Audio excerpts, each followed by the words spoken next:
think that's my, concluding sentiment. Just make Nick make sense. Please. Make Nick make sense. Bring back cravats. And make Nick make sense. Bring back cravats. And will somebody in the name of God explain to me how Hannah could still write her name?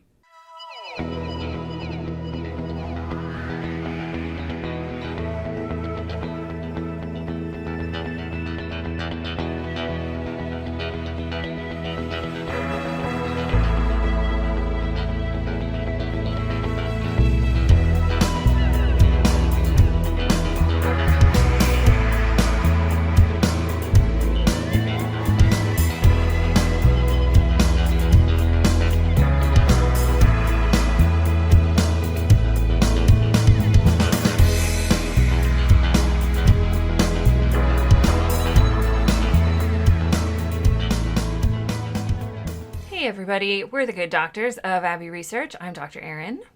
I'm Dr. Kristen. And you are so very welcome to our tiny little corner of the internet for our Handmaid's Tale Season 5 recap. Now, I know it says recap in the title. That's for the algorithm. But we don't really do recaps. Our dear beloved subscribers and patrons know this, but if you're just finding this from the future because you want to remember what happened in season 5 right before season 6, hello from the past. I hope climate change has gotten solved in the interim. Lol, JK. But we do more kind of philosophical discussions of the show. And so we're going to talk about what happened in season 5. It's not going to be a blow by blow. We're going to pick out a couple of maybe plot points or themes, and then we'll talk about character development and whether or not it made sense, which is one of our favorite things to do with this show because so often character development doesn't make sense or character development is led by plot points and vice versa. As this is airing on our YouTube channel, we've just finished our coverage and we've had a lot of discussions with some of our devoted fans about what the hell happened at the end of this season and how much of it did or did not make sense, particularly in the show's rendering of what life in Canada is like, which to our Canadian and non-Canadian fans alike has been very confusing. Yeah, very confusing. Yeah. All right, so shall we, my dear beloved, talk about, let's do big chunks, what happened in Canada, okay. Geopolitically, what happened in Gilead, and then we'll do characters, because I think those are pretty much the big chunks. Yeah, and we'll end up covering some of the characters. I think by the end we're just going to really talk about Serena and June. Yeah, we'll save those for the end because they are our two favorite characters to talk about. They're the two most interesting and sometimes frustrating, but mostly interesting at this point. And that, as is evidenced by the season 5 finale, they're going to be spending some time together. Sadly, even though some of our dear subscribers wanted Serena to run away with the lovely blue-haired woman to Saskatchewan, I was voting for that too. I had a feeling it wasn't going to happen, but I would have loved, of all of their completely random and unsupported character choices, I would have liked that one. Serena just living in the wilds of Saskatchewan in a cabin in the woods, making organic soap and raising Noah with the blue-haired lady would have been such a joy. Sadly, it's not what they had planned for Serena Joy. She's on the train with June to Vancouver? Somewhere west, so that they can conceivably go to Alaska or Hawaii. One of my favorite Twitter follows is Tara Ariano, who is from Regina, and she got very excited that West could mean that season 6 takes place in Regina. She was very... Regina rhymes with fun, as she always says on Twitter. It is the capital of Saskatchewan. If you did not know that, it was a Jeopardy clue this week, and I was like, Regina rhymes with fun. Rhymes with fun. Thanks, Tara. Thanks, Tara, for that. We love it. We love Regina. We love Saskatchewan. We don't always love this show, but we're like dragging our feet here, guys, because it's... So here's the deal. I'll just overall, let me say this. We were pleasantly surprised by the first 7 episodes of season 5. 8 episodes of season 5. Yeah. We were shocked. Cohesive. There was a weird detour to a bowling alley that took a little bit too long, but that was okay. And poor Gen Z I. We never found out what happened to him. Poor Gen Z I. There's a lot of how do I put it? I don't know. It really seemed like they wrote things down that had happened to characters in the past and had maybe like legitimately created an arc that considered character choices in the past. Mm-hmm. We said this in our previous thing, but we will also say it now just in case in the future this has not transposed across the internet. There are massive problems with Moira and Rita's storylines this season, i.e. they have none. But we did find out that Alexis Bledel's sudden and shocking departure from the show happened after they had started filming. Yeah. And there wasn't... While we still think there was some patchwork they could have done, they didn't feel they could. So we will not be critical of those stories at all because those were things beyond their control. And in the same way that there were seasons in the past that, like, we wished we could have seen Nick, but Meningahela, Max had other filming commitments. So it is what it is. And, in the past we had a couple COVID seasons, so we knew there's a lot of restrictions that puts on those. So we're filing the Moira and the Rita of it into that disappointing but understandable and not therefore something we're not going to critique. We just hope they make more use of those two women in season 6, but that's certainly what Bruce Miller has said is going to happen. But their apparent character development was so intertwined with Emily's that it was not redeemable.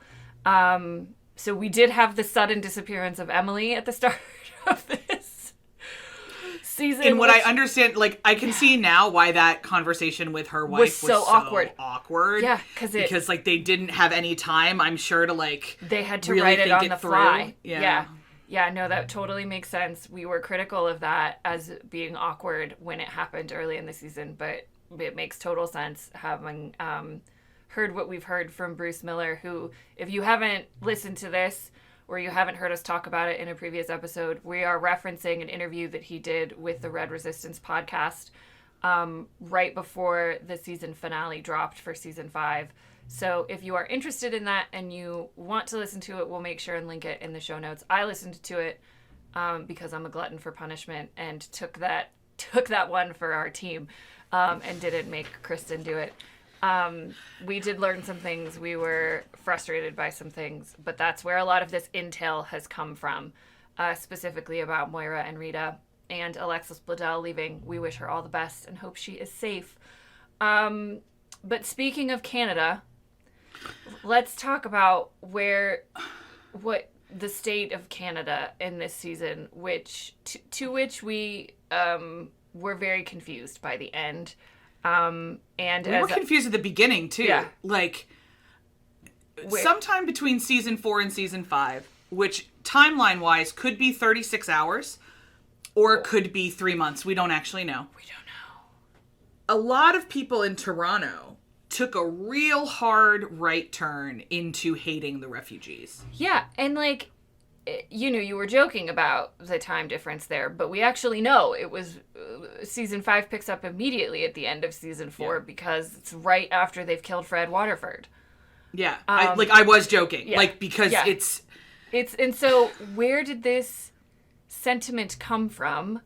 We don't know. It does. Why in Canada, when all evidence to the contrary, we've had Emily being cheered at the hospital, Moira being welcomed, June being... we had Angel Flight, reified as, a god amongst humans for bringing all those children, or for getting all those children on the plane in Angel Flight. and yeah, just a complete sharp turn. And for me, that was the most confusing part about the larger themes of this season.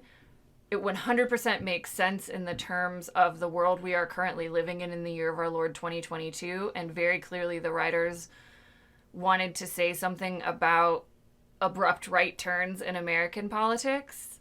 Yeah. Arguably, they aren't abrupt, though. And, like, that's part of the thing where I was like, where is the context for this right turn? Because I know the context for the right turn in American politics. Why in Canada is there this sudden and fervent and violent anti-immigrant rhetoric?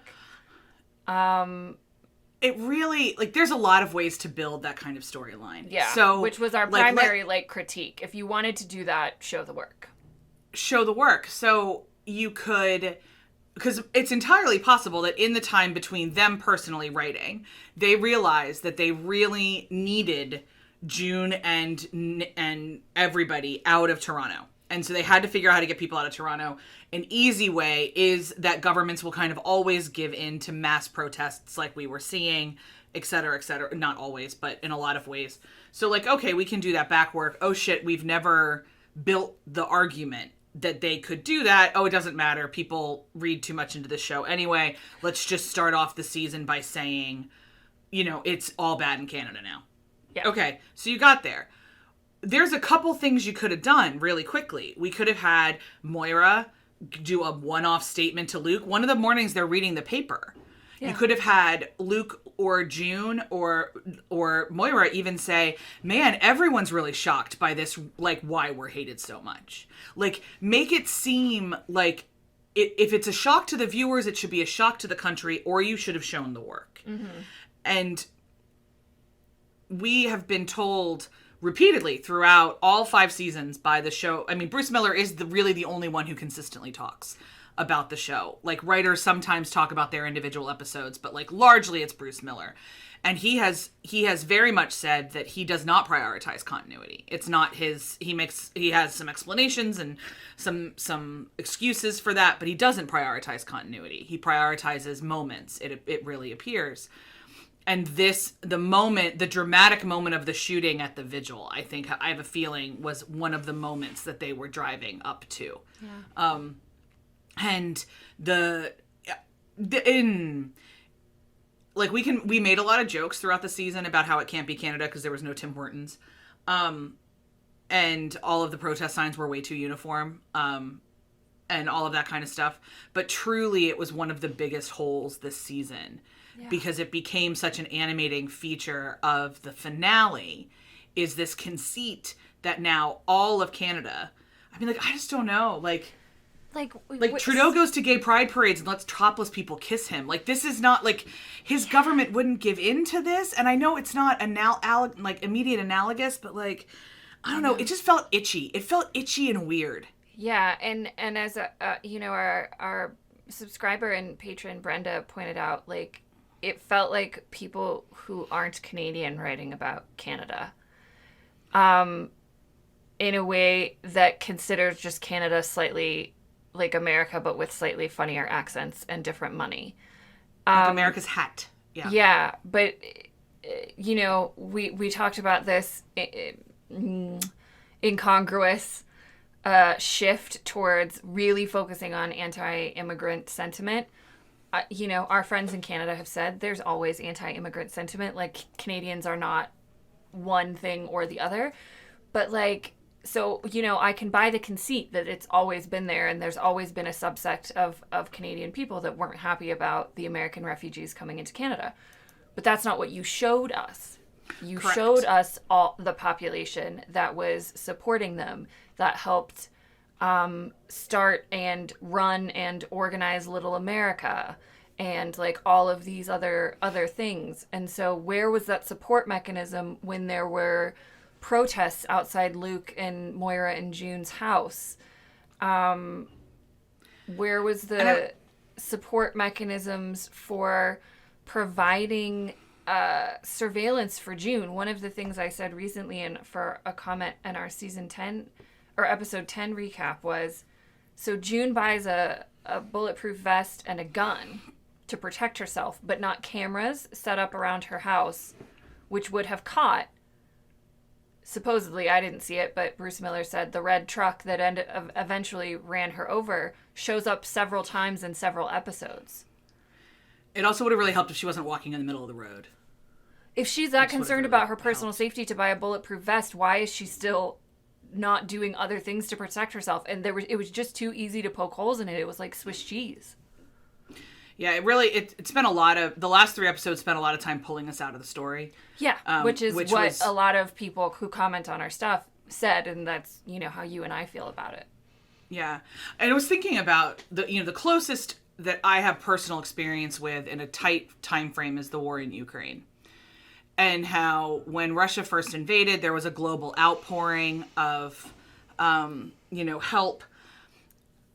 It's been a year, right, since the invasion, ish, because it was right after the Olympics, so, not a year. It's been, anyway, I don't know what time is. Not quite a year. I think it was, February last year. Yeah. So, not... This year, February this year. I don't know, I think we all know what Zelensky looks like now. We all kind of get there. And I'm hearing from some people, the anti-immigrant and anti-refugee people are everywhere and constant. Mm-hmm. But there has not been a global... New York shut their refugee center a month after they opened it because they were never planning on actually taking in refugees. There was all that kind of stuff. But, active vitriol towards the Ukrainian refugees has not exactly grasped global attention. No. And so I think that's the other thing I've been thinking is, why do they want them out? Are they a drain on public resources, services? There's just a lot of anger and not a lot of explanation. And I'm a big believer that people who go to protests like that often just have a lot of emotions and not a lot of logic. But for them to be powerful enough to make the government do something, and they're not just a bunch of cranks outside someone's house, there's money behind this, and there's sentiment behind it, and there's polling numbers behind it. Yeah. And this is what we mean by us taking out of it. I don't think that was considered at all, or it certainly didn't appear like it was considered. Yeah. And so I took the time to think about all those things instead of in any way, shape, or form emotionally connecting to Luke and June's goodbye. Same. Yeah. And I think, that's a really great point. And that, what was the motivating factor for this anti-refugee, anti-immigrant sentiment? And it was, from what I'm recalling from the posters that were made, it was this hyper Canadian nationalism, which I'm not sure really exists on any level. Canada is not America in terms of its relationship with its own nationhood or understanding of nationality. And I'm sure there's the broad spectrum of everything in Canada, just like here. And humans are humans, but it was all Canada is for Canadians and go back to where you came from and all this kind of stuff that I don't... Gilead? You want them to go back to Gilead? That's the thing where I'm saying, these people just didn't... I thought there was universal condemnation of the illegal overthrowing of the American government. And that's why Gilead has been so isolated from any sort of, foreign politics until this season, was because what they did was so bad, nobody wanted to deal with them. And They just need June and Luke out of Toronto, and they do not, plot-wise, appear to care how they got them out of Toronto. Yeah. And, I think that's, I was talking about that in the comments earlier today on our episode 10 recap, that's very similar to what happened to Nick, was that they needed, for whatever reason, they needed Nick to snap. So, this is a good transition into Gilead. Let's have a conversation about Nick and Larry. Let's have a conversation about Nick and Larry. Yeah. So, Gilead, we get a lot of political machinations this season. We get Serena returning to Gilead and convincing Larry that it's a good idea to give Fred a big old send-off. Was that this season? That feels like 9 years ago. I was thinking about it as I was setting that up, and I was like, what happened in Gilead? And I was like, oh my God, Fred's funeral. Yeah, that was the beginning of the season. Yeah, Fred's funeral, her chess move with showing Hannah. Yeah. Back when this Her season was baller. It was so good. her randomly shooting at Ezra and yet not being executed for it. Punished in any way, shape, or form. Punished in any way. We had to live with the Wheelers, which I could have done without. Yeah. We have a lot of questions about the Wheelers. Yeah, but Gilead this season was a lot about figuring out Gilead 2.0. And this, maybe because of Serena's pregnancy, in large part, they were convinced that they had some chess moves to make with foreign policy and engaging with other countries who heretofore had probably not been super keen to engage with them with. Although the only ones we hear named that are super pleased with them are Russia and North Korea. OVS. What company to keep? Especially after the takedown of the American mission, invasion, quote unquote, into Gilead airspace to get the children from the wives' school. But yeah, from Gilead, it was a lot of that. What is Gilead now in this second generation? We had that conversation with Rose, Nick's physically disabled wife. Lots of questions about her.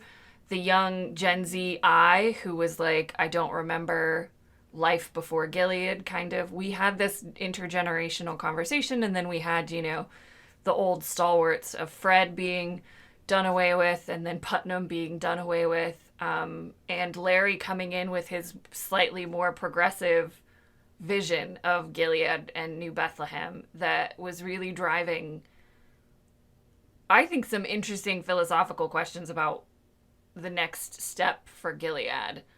And this tension between the Putnams, who just want their jollies, and Lawrence, who wants something, and we're not quite sure, and then Nick in the middle of it, just being Nick. But yeah, a huge part of this season was Larry trying to convince June to come to New Bethlehem, which ultimately failed. And then we get a Larry who is much more Commander Lawrence than he's ever been, with a tie, a cravateless Commander Lawrence who has left his study in his home to be a proper Gileadian commander. So that was kind of where we started with Gilead and where we ended. I think that was really interesting. I liked a lot of what they did with Gilead thematically. Yeah, Nick notwithstanding, yeah. I am the Nick bit is still very mystifying.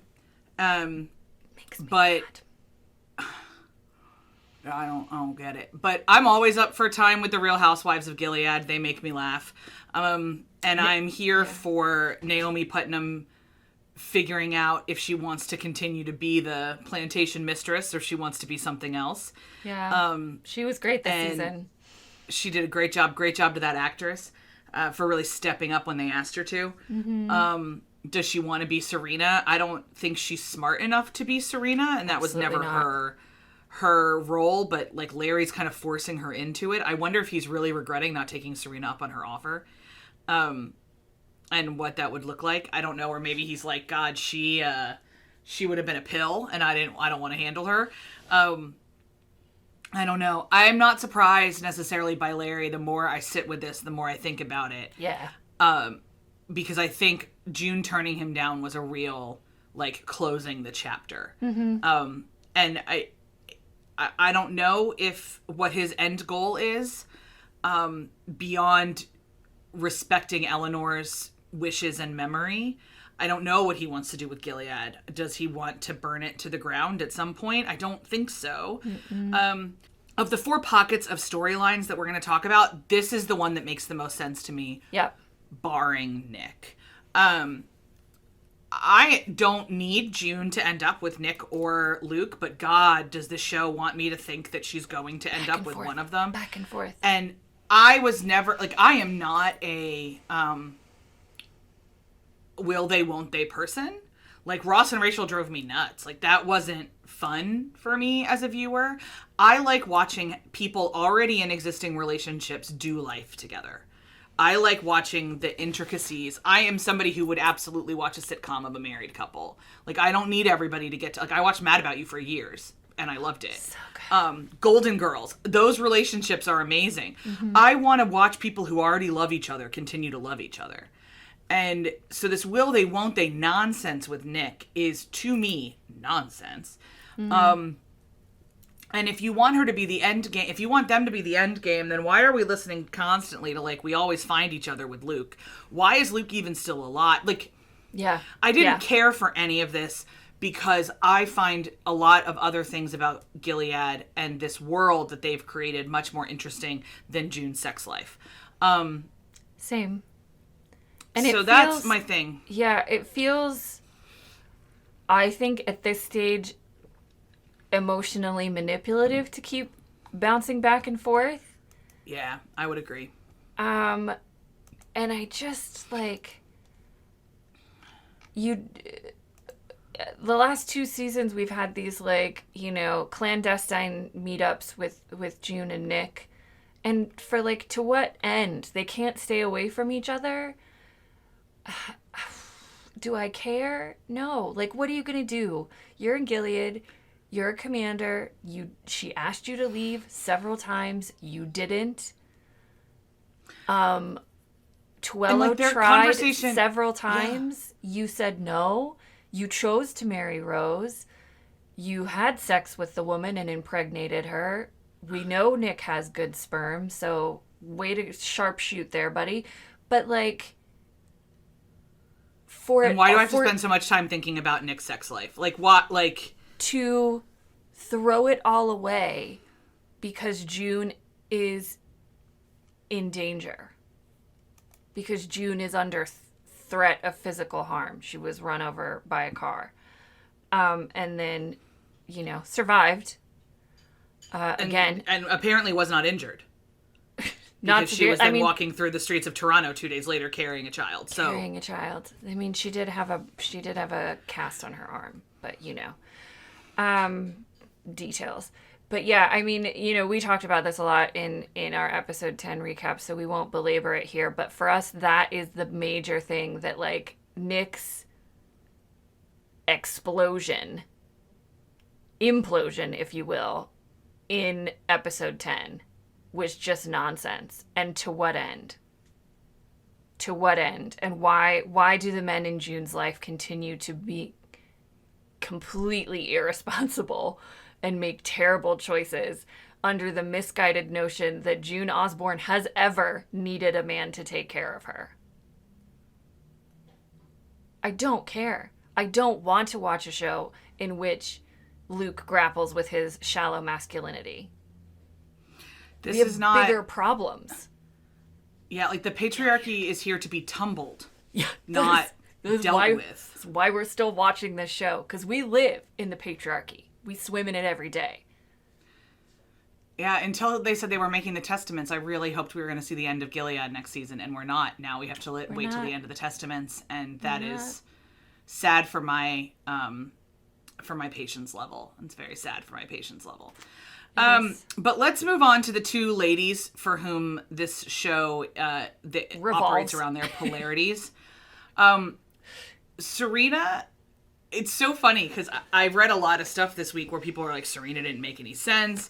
And I think there's probably a couple times where we were just like, I don't really get it. But when I look at the whole arc of her, I think she makes complete sense because she is the plantation mistress. And she doesn't ever think that things apply to her. Yeah. She is the ultimate Karen in that pop culture parlance. And was the delicious irony a little bit too much sometimes, where she was screaming, "Don't let them take my baby," and things like that. Like, yes, show, we get it. Like, she's a hypocrite. Like, we get it. And there's a lot of like, how was she allowed to shoot the person, and like all of those things. There's like plot holes ish, but there's not character holes. No. No. And so I'm quite excited to see where she goes in season 6, and where this all kind of culminates. I mean, Yvonne Strahovski is just, we sing her praises constantly. She embodies this role in a way that I can't imagine anyone else doing. And is just really, I'm just stoked to see where she goes because, you know, again, she toppled an entire government so she could be a mother. And now she is one. What's the game? And like no government will claim her. Yeah, her story arc this season was fascinating if you think about it. Like if you look at where she started in episode 1, which was finding out that Fred had been mauled to death. Like not just murdered, like mauled to death. And how good she was at expressing like fear and anxiety and instability, and how she lashed out in attempts to reassert herself as a person of power and significance. I mean, when she eviscerated Luke, my God, in the Gilead, like pregnancy center, whatever. There were so many amazing scenes that she was given. We were both on the record not really loving seeing her as a handmaid for as long as we did, but they cut it short pretty quickly when she escaped with the baby, and I'm okay with that. Completely improbably, and it would have never happened, but fine. But fine. You don't want to show us how it happened. You just want... She got a person who is an undocumented person who is, like, not really allowed to have custody of her child, who is... And I said this in a comment on our YouTube recently, like... Again, why do we operate in a world in which these people are so well known physically and yet operate through Toronto anonymously when they see fit? So like everyone knows Serena's face. She was broadcast. We saw her broadcast on international television as Fred Waterford's widow. And then she showed up back in Toronto, had the baby, and then was going to do this pregnancy center and was like being a Gilead ambassador. How did she get on the train, y'all? How did she physically make it past the hyper-militarized Canadian state and get on the train? How did June get on the train? Like, Make it make sense. Fine. Make it make sense. Aside from the complete incongruousness of Serena getting on that train, her storyline through this season was brilliantly done, I thought. Really interesting. We got some fascinating flashbacks to Serena. We got some insights into how she thinks about her relationship with June. The bottle episode with her and June in the barn was one of the best episodes. Exactly what I'm here for. Watch this show for. Yeah, one of the best episodes this television series has ever done. So yeah, I agree with you. I'm super excited to see where we go with Serena. And now that she's with June again, and poor June, it's just like I can't ever shake Serena Joy Waterford. Every time I think I do, she's on the flippin' train to Vancouver. So that was really good. And she's such a fascinating character, and I think that's why we both like her way more than Mrs. Wheeler, who is a very shallow baddie. Yeah, I don't need more two-dimensional villains. I'm full up. We're here for the three-dimensional, complicated humans, and that's what Serena is to a T. And she is, her polar, her paired magnet in this world is June Osborne, who is also a very complicated three-dimensional person. What did you think about June's progress this season? We were so child critical. Went to therapy. I was thrilled to death. We were so critical of June's character development in season 4, and I really feel like they fixed a lot of those problems this season. Yeah, everything that she did made sense in terms of what she had been through. Again, plot holes. How'd she get on the train? Why are we dealing with Luke? Magic Nick, Subaru. And, like the magic Subaru, and why can everything happen on that one feckin' bridge in Canada? Her and Luke go to no man's land and meet up with the Eye, and she escapes being captured by whatever. She escapes all the time. She's Teflon June. Teflon June. So if I take all of that out, which, I think for all of time, what I will say about The Handmaid's Tale as a show is that the minute she lived past season 3, they undermined the point of their show. Because Gilead, to be as evil as it is, cannot be outsmarted by one woman. Mm-hmm. This isn't a superhero narrative. This isn't a YA novel. You want me to believe it's this gritty and this real and this violent and this all these things? She's dead. She can't live. I don't care if she's got a viable womb. She's dead. She's dead. She's too mouthy. She's too everything else. And again, sepsis in a milk truck. Like, there's just a lot here. There would have been a bolo out on her in perpetuity. Like, I just think of, like, the amount of ransom they'd have on her head. Like, bounty hunters would be after her. Because again, Gilead obviously has a lot of money. Lots of money. So they could pay to get her killed. No, but some MAGA head truck driver ran her over, and that's what got her out of Toronto. Got it. I digress. If I just do as a human being, where did she go this season? I quite enjoyed her. Yeah. I enjoyed her frustration at Luke not grasping things. I liked the trauma garden. I appreciated her journey in motherhood with Nicole. There's always too many close-ups on people's faces for me in this show, and hers especially. The amount of nostril flares that I have had to live through is just, I deserve some sort of back pay. Obscene. I loved the moment where she slammed on Serena's window. I loved the wrestling of exactly who she was going to be in the birth of this child. I do think there was a little bit of a weird hiccup between that scene and then the scene of telling Serena they weren't friends. Like, I think there needed to be a little bit more work there. Yeah. To explain, like, there was some missing scenes there, and maybe they were scenes with Emily. I don't know. But we missed some connective tissue there that made those things make sense together. They are not, like, completely incongruous, but it's enough of a jump that I would have liked a little bit more breadcrumbs to see where things are going. It was a little jarring to have it happen in like back-to-back episodes. It felt very like whiplashy. Yeah, very, very much. But overall, I'll give them a check mark on June's character development. Yeah, I agree. We just wanted evidence that somebody on the show and somebody in June's life understood how traumatized she was. So we were that was a low bar, but we were real happy when they showed her in therapy, and working through kind of what Gilead made her, which is, I think, a fascinating, what she made of herself trying to survive Gilead, I think is a fascinating conversation. And so I hope that continues into season 6. I am, as I was talking about that, reminded that we did not talk about Lydia and Janine yet. Oh yeah, Lydia and Janine. Speaking of surviving Gilead, but I agree. I mean, there were holes with June, but they were much smaller than previous seasons, and I think you and I have just resigned ourselves to the fact that she is always going to be grievously wounded and survive until she dies, or she doesn't. One or the two.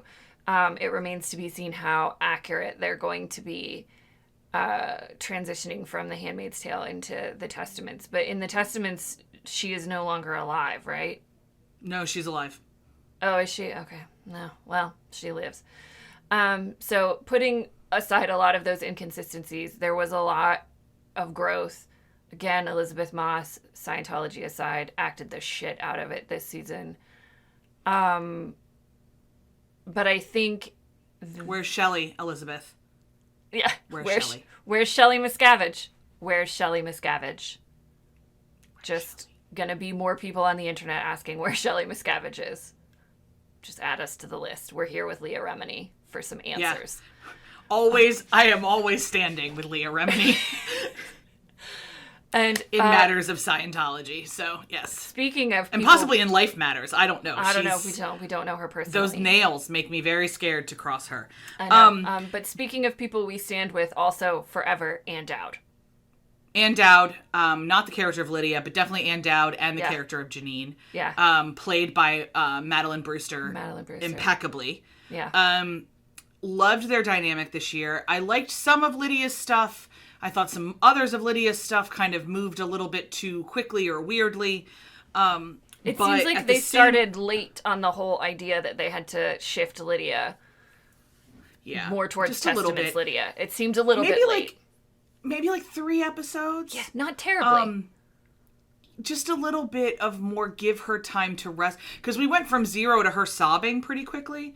Like absolutely no emotion except for anger to grief, like real quickly.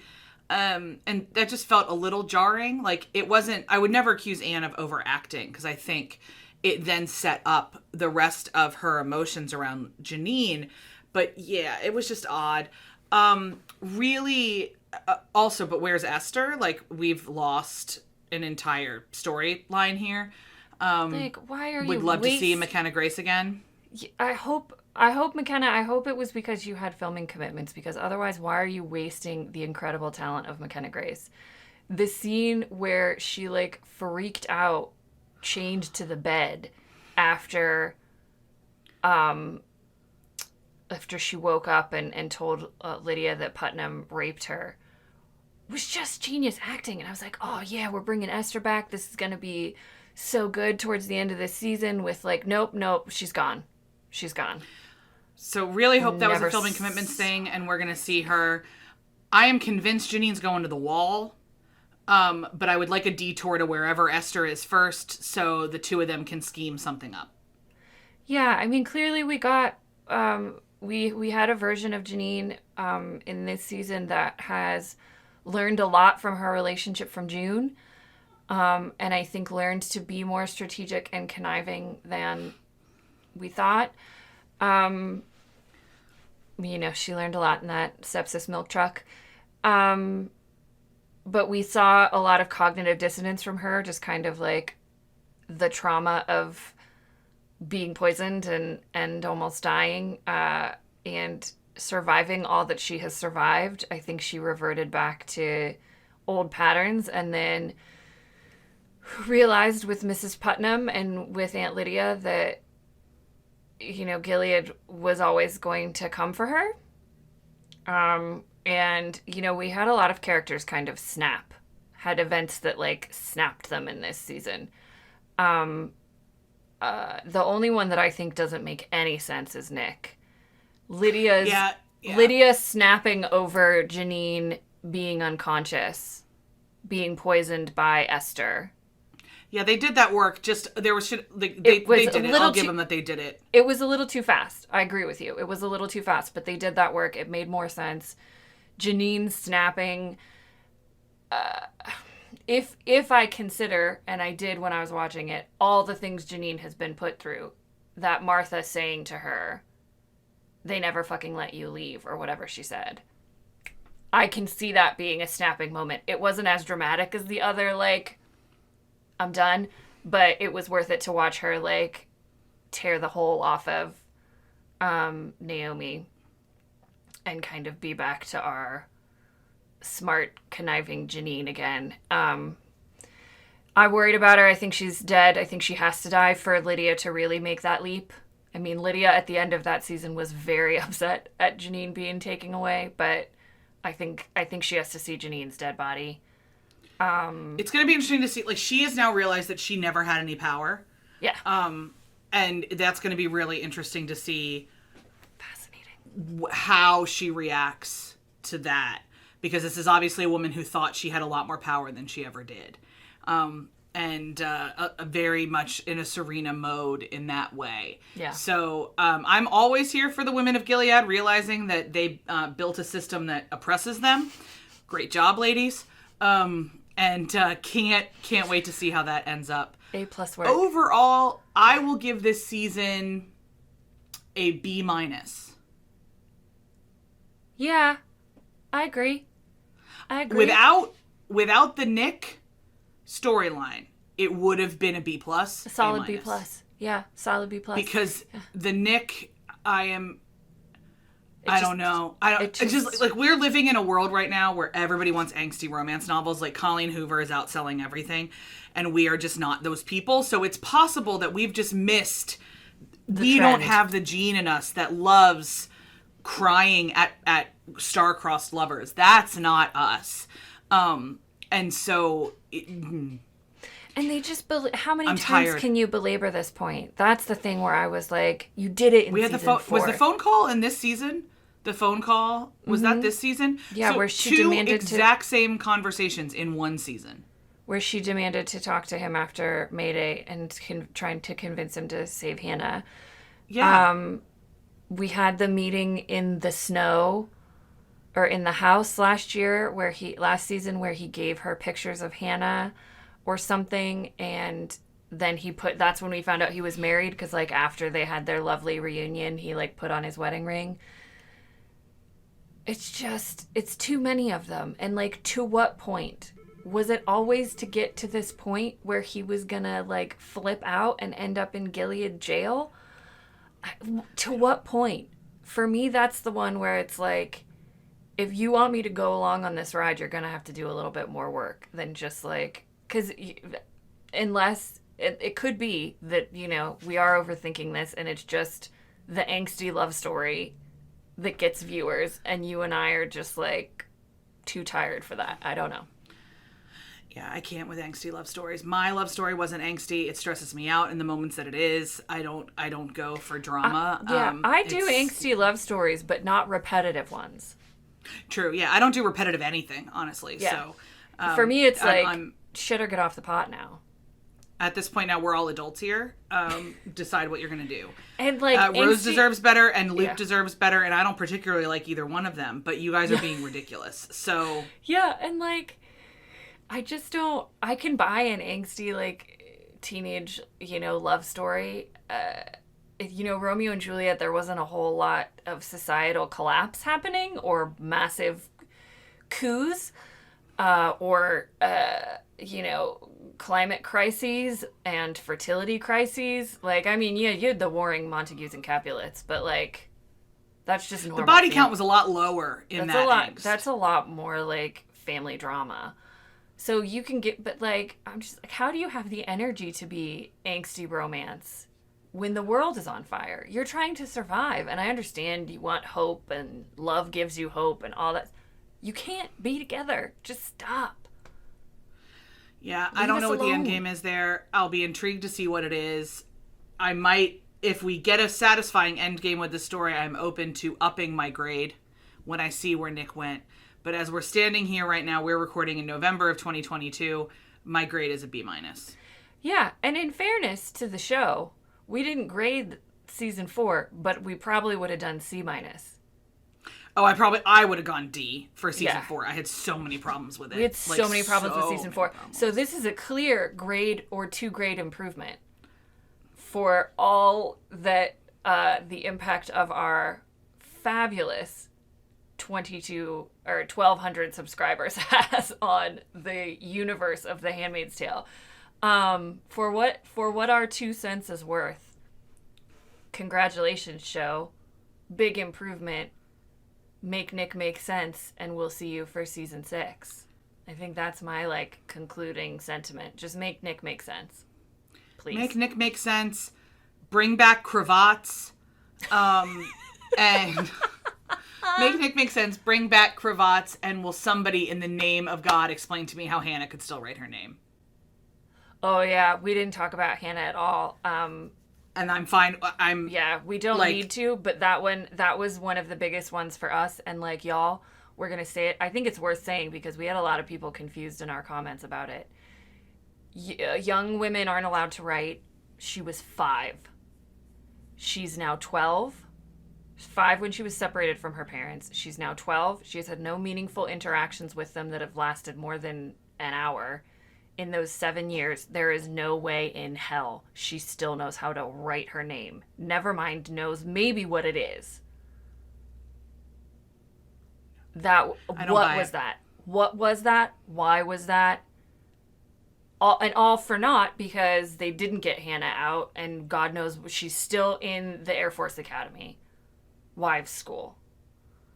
Yeah, I'm gonna need to know if there was a Lydia or an aunt or somebody who has like been resisting and has been like teaching her on the side. Her wrist would have atrophied. Like, if she practiced for 7 years, cool. How'd she not get caught? Like, I've got what did she practice on? Like, there's a lot of questions opens here. Up so many questions. And questions that historically the show has not been interested in answering. So, summary. And also, like, Mrs. Mackenzie, like, allowed some of June-ish at times, allowed her to see Hannah, but was, like, always real adamant, this is my child, her name is Agnes, so, like, do not tell me Mrs. Mackenzie was, like, letting her write her name on shit when she was still with the Mackenzies before she went to the wives' school. Yeah, and it's that stuff. That may seem really small, and you guys could be watching this being like, wow, you guys are super nitpicky. We are. It's our job. It's what we do.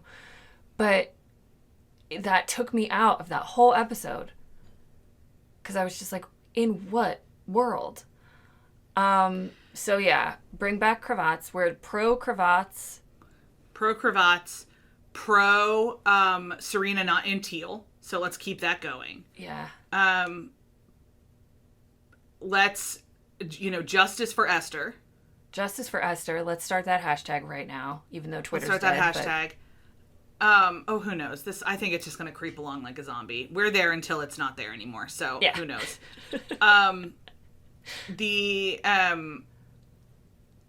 So season 6 prediction. This is usually what we do at this point. Yeah. I do believe that, I don't see Lawrence going through into the Testaments. I do think that he will be overthrown, possibly by Mackenzie. I think there'll be a lot of machinations through that there. I'm not sure that Nick will survive either.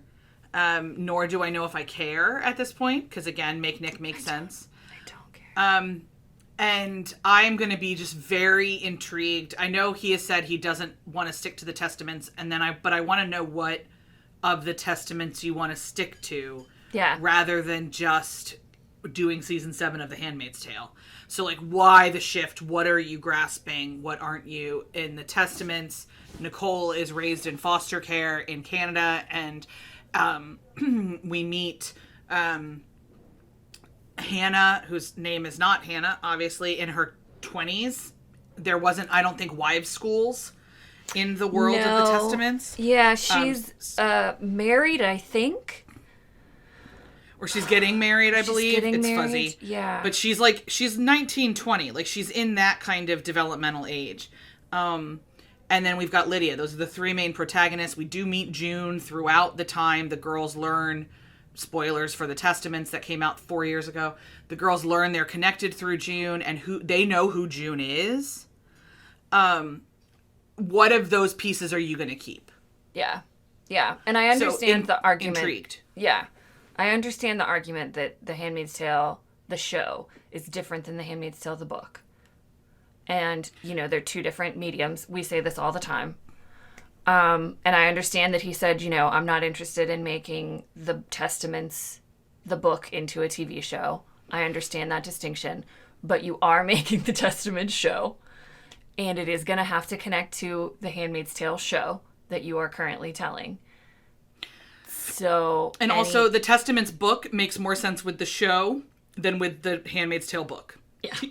TBQH. So this is all just a mess of 4 properties, and the only one that is truly perfect is the Handmaid's Tale book. Yeah. Yeah. So I think it's going to be, I don't care what happens to Luke. I'm just going to be that person. His story does not interest me. Vague racial references aside to a black man being incarcerated,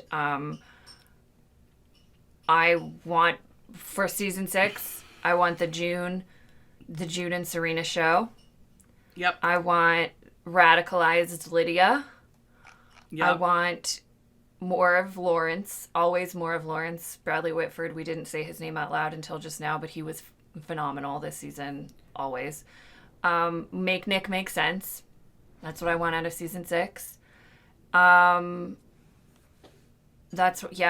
And I would love Moira and Rita to have a meaningful, authentic part of the show to close it out. Yeah. That's what I'd like to see for season 6. I'd love to meet Hannah. As an actual 3-dimensional person, not just a symbol and a prop. Yeah. That's interesting. I'd love to meet Hannah and spend time with Hannah. That would be cool. Instead of having her as a prop. She was the narrative prop for too long. Yeah, so those are our predictions for season 6, or our wishes, maybe, shall we say, for season 6. With our dear friend Nadine Thornhill, we have a growing wish list for the rest of the time in the Handmaid's Tale universe. So we'll add those to the wish list. We would love to know what is on your wish list for season 6. Please discuss with us what you thought of this season, and what you thought of our thoughts. Please do it respectfully. If you don't, I'll just block you and delete your comment. So, I mean, you can come at us if you want to, but I wouldn't, because it's not, unless it just makes you feel better, and then I'll still block you. But you do you, boo. We love to have respectful discussions about this. So if you disagree with us, please let us know, and we'll be in the comments whenever you watch this, be it immediately, still in November 2022, or sometime in the future. We always love when we get Handmaid's Tale people rewatching our stuff as they decide, you know what, I'm going to binge? Handmaid's Tale. We got some people along. Hopefully you stayed with us through season 5, but I know we had several people in the last 6 months be like, oh my God, I just started watching Handmaid's Tale with my boyfriend and I found your stuff. You're welcome. We love you. Please come back for season 6. We will, when we come back for season 6, if you're watching this now, we have not had new Handmaid's Tale content on our Patreon, obviously, because there's not been new Handmaid's Tale content. But if you're watching this and season 6 is coming, we will be returning with Patreon-only Mayday moments specific to our patrons. The link downstairs will be for all that information on our tiers and what we have going on. If you want to become a patron now, you can get all of our season 5 Mayday moments that live on the Patreon. So join us for that as well. We like to do the extra bits for our patrons. And you can find out what else we're doing, patron-specific stuff, below. That goes for you humans in 2022 as well. Whenever you're watching this, we hope you, I don't know, you do the benediction. I was going to come up with something, but you do it. I'm tired of hope. Our hope for you is that you are somewhere that you are seen, heard, understood, and safe. That you are somewhere that pursues and encourages your passions, like writing your name or having sexual autonomy, or having friends that you can speak to. In absolutely all seriousness, we remind you to be kind, because there is a lot out there right now that is really hard. And almost nothing is solved by angrily screaming at a group of strangers. So we would encourage you to find productive ways to make the planet for everybody as much as you can.